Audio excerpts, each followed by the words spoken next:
Saudara, hubungan keluarga Jokowi dengan PDI Perjuangan dikabarkan kian memanas setelah putra sulung Presiden Jokowi, Gibran Rakabuming Raka, melenggang ke Pilpres 2024 sebagai bacawa pres Prabowo Subianto. Benarkah keretakan hubungan keduanya semakin tegas? Kita akan bahas langsung bersama analis komunikasi politik UIN Syarif Hidayatullah, Gun Gun Herianto. Mas Gun Gun, selamat sore. Jadi Mas Gun Gun, sebelum membahas soal panasnya atau memanasnya hubungan Jokowi dan PDIP, apa yang bisa Anda baca dari undangan dan juga pertemuan Presiden Jokowi bersama 3 baca pres siang tadi?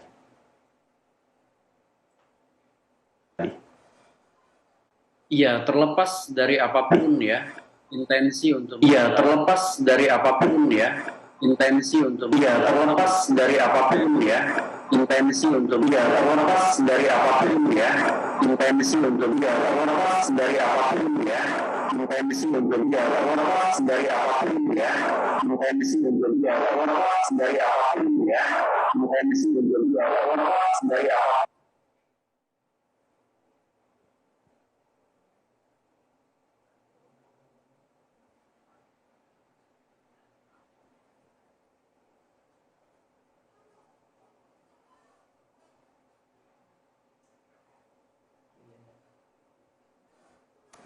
Ya, Mas Gun Gun, maaf saya tidak bisa mendengar suara Anda terlalu jelas, mungkin karena sinyal juga. Kalau terkait dengan pertemuan tadi siang, apakah ini salah satu cara Presiden Jokowi itu sendiri untuk mengcounter narasi-narasi negatif yang mencuat setelah putusan MK kemarin yang juga berhubungan terkait dengan Gibran menjadi bacawa pres Prabowo, Mas Gun Gun?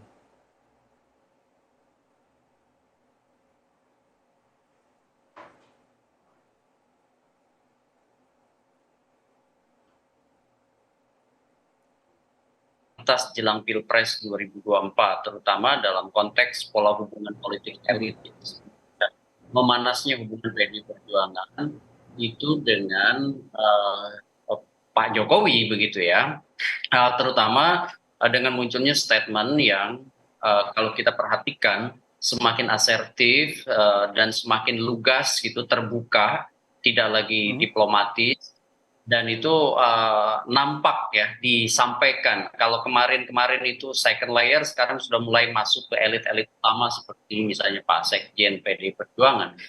Nah, tentu makan siang tadi ya, yaitu bisa kemudian menjadi semacam opini ya yang positif tone-nya gitu, untuk kemudian kalau istilahnya sebut aja counter opini ya bisa dimaklumin, bisa diiyakan juga. Kenapa? Karena kan memang opini yang mengeras, terutama menyangkut pola hubungan kuasa politik ya, itu kemudian membutuhkan juga yang disebut dengan narasi-narasi positif ya yang dibangun itu di sekitar istana, dalam konteks ini sekitar. Kemudian yang kedua, tentu untuk kepentingan yang jauh lebih besar yang disebutkan kepentingan bangsa dan negara ya, perjumpaan-perjumpaan seperti ini kan memang perlu untuk kemudian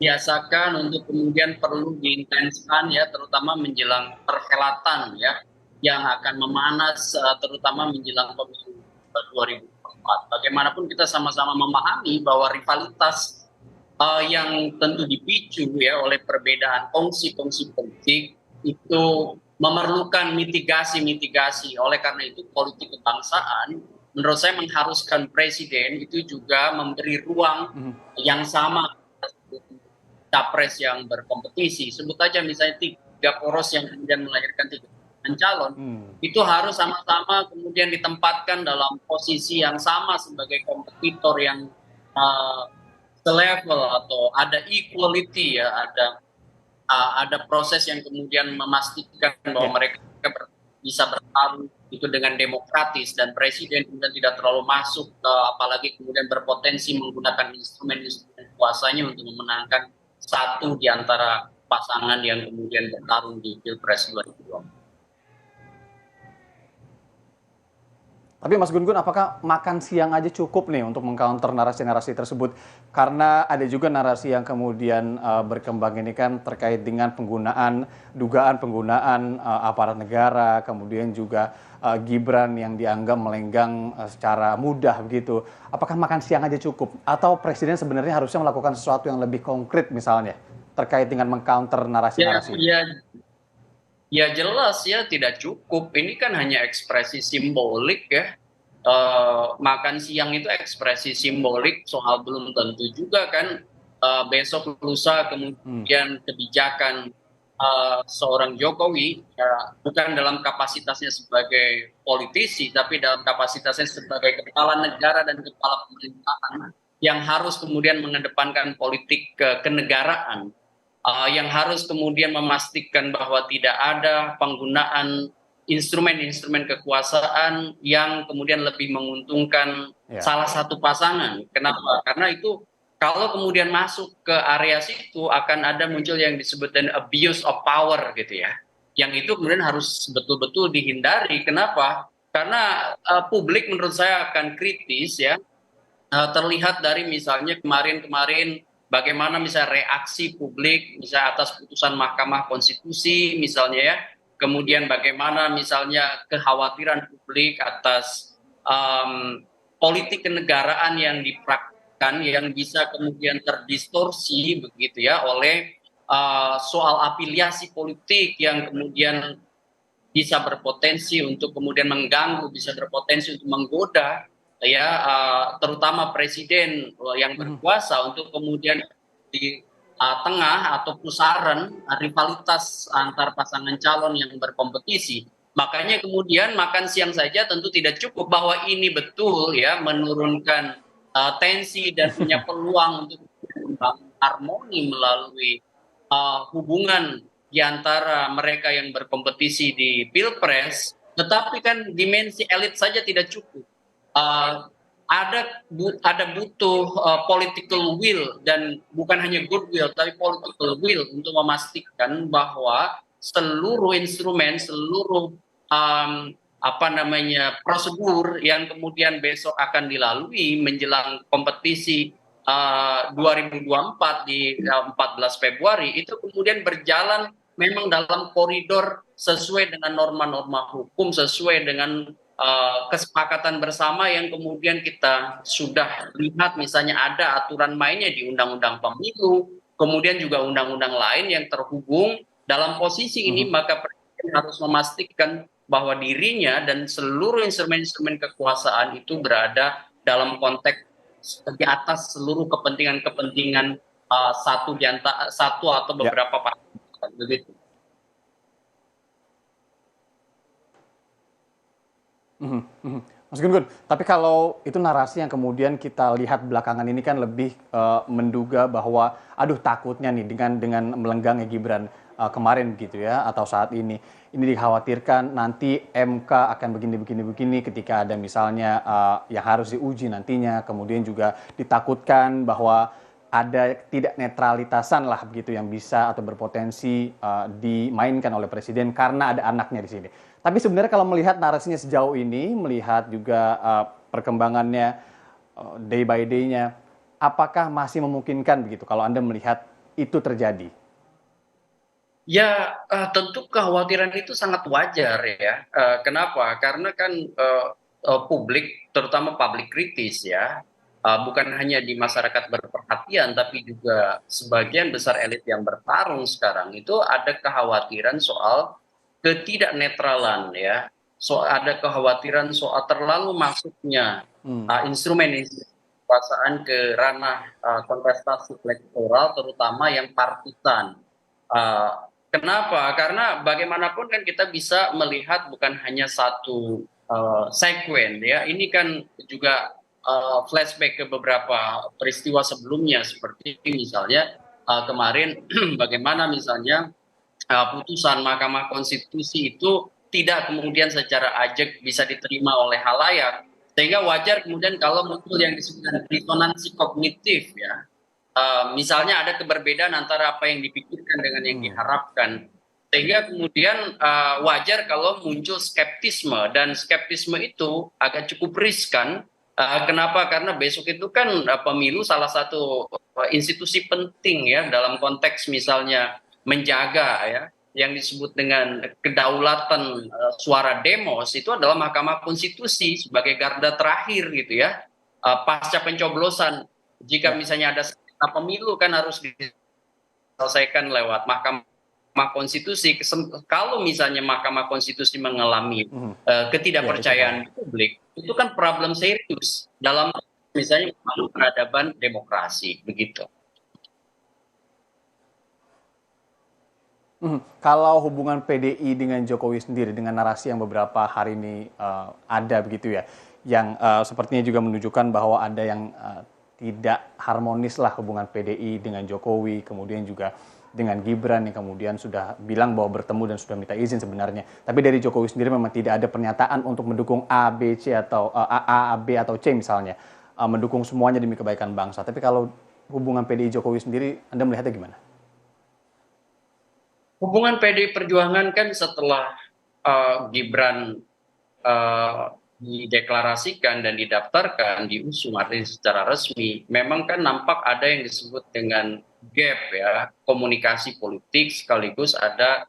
ketidaknyamanan politik itu terasa sekali, bukan hanya dari pernyataan verbal ya, tetapi juga gestur ya dari eh, sekian banyak elit utama PD Perjuangan. Ini bisa dimaklumin suasana kebatinan ini. Kenapa? Karena kan Pak Ya. Jokowi, Gibran tumbuh kembang ya dari PDI Perjuangan gitu ya, baik sebagai kota, dan Gibran juga 2 tahun sudah ya, kemudian belum tuntas begitu, dan sebagai bagian dari kader PDI Perjuangan divalidasi justru oleh partai lain, misalnya sebut aja misalnya waktu itu di Rapimnas Partai Ya. Golkar, kemudian diusung secara ramai-ramai oleh partai yang non PDI Perjuangan, sementara PDI Perjuangan juga punya kandidat yang namanya Pak Ganjar Pranowo, sehingga wajar kalau kemudian ada yang tersakiti Mhm. itu di situ. Tinggal sekarang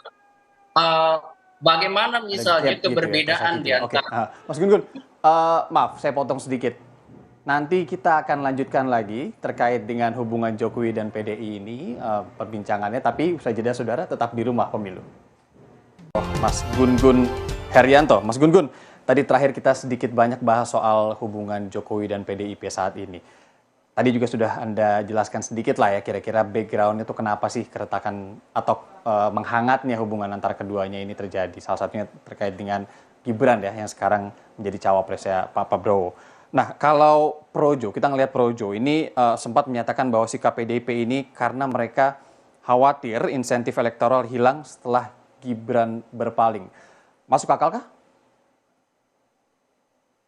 Ya, kalau bicara teknis elektoral, ya tentu bagaimanapun kita tidak bisa menafikan bahwa yang disebut dengan efek Jokowi itu akan menjadi pertimbangan ya, terutama misalnya kubu Pak Prabowo dan kubu Ya. Pak Ganjar Pranowo. Kenapa? Karena kan irisannya terutama basis yang terafiliasi dengan Pak Jokowi di pemilu 2019 sampai sekarang, karena menyangkut misalnya posisi kuasa Pak Jokowi, yes, saya setuju bahwa bicara soal Mhm. market elektoral, irisan sebut aja Gibran dengan irisan Pak Ganjar, terutama dalam konteks berebut suara atau basis pemilih Pak Jokowi, pasti akan terjadi. Tetapi menurut saya faktornya bukan itu. Ini lebih dari sekedar bicara soal market elektoral. Ini bicara soal etika politik.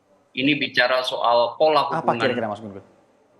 Oke. Ya, karena kan bagaimanapun etik ya dalam konteks pola hubungan kuasa, misalnya kader dari sebuah partai dengan misalnya sebut aja partai yang bersangkutan sudah mendeklarasikan capresnya, sementara misalnya membutuhkan yang disebut dengan soliditas internal sekaligus ya daya dorong dari seluruh kekuatan partai, terutama kekuatan utama, karena bagaimanapun kan bagi PD Perjuangan kehadiran Pak Jokowi itu menjadi salah satu kekuatan utama ya, sebagai kader yang kebetulan menjadi presiden terpilih di 2 kali pemilu 2014 2019, sehingga tentu ini harusnya diharapkan menjadi insentif elektoral bagi PD Perjuangan.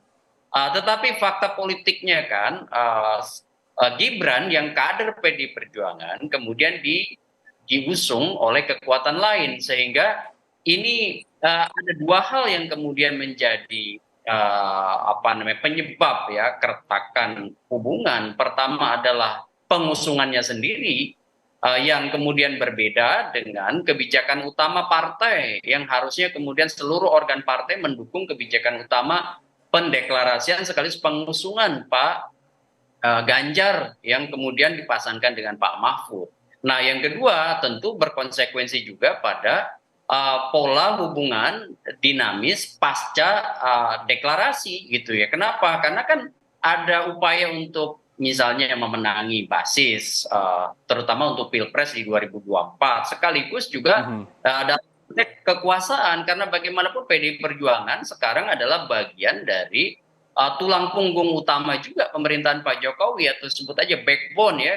Kenapa? Karena kan menjadi the ruling party gitu ya, menjadi partai berkuasa dalam konteks pemerintahan Pak Jokowi gitu. Di kabinetnya kan salah satu kemudian partai kongsi pembentukan pemerintahan itu adalah PDI Perjuangan begitu. Ya. Sampai ke tahap Anda melihat kalau narasi-narasi atau komunikasi dilihat dari sisi komunikasi politik ini, sampai ke tahap PDIP ini sakit hati nggak sih ke Jokowi?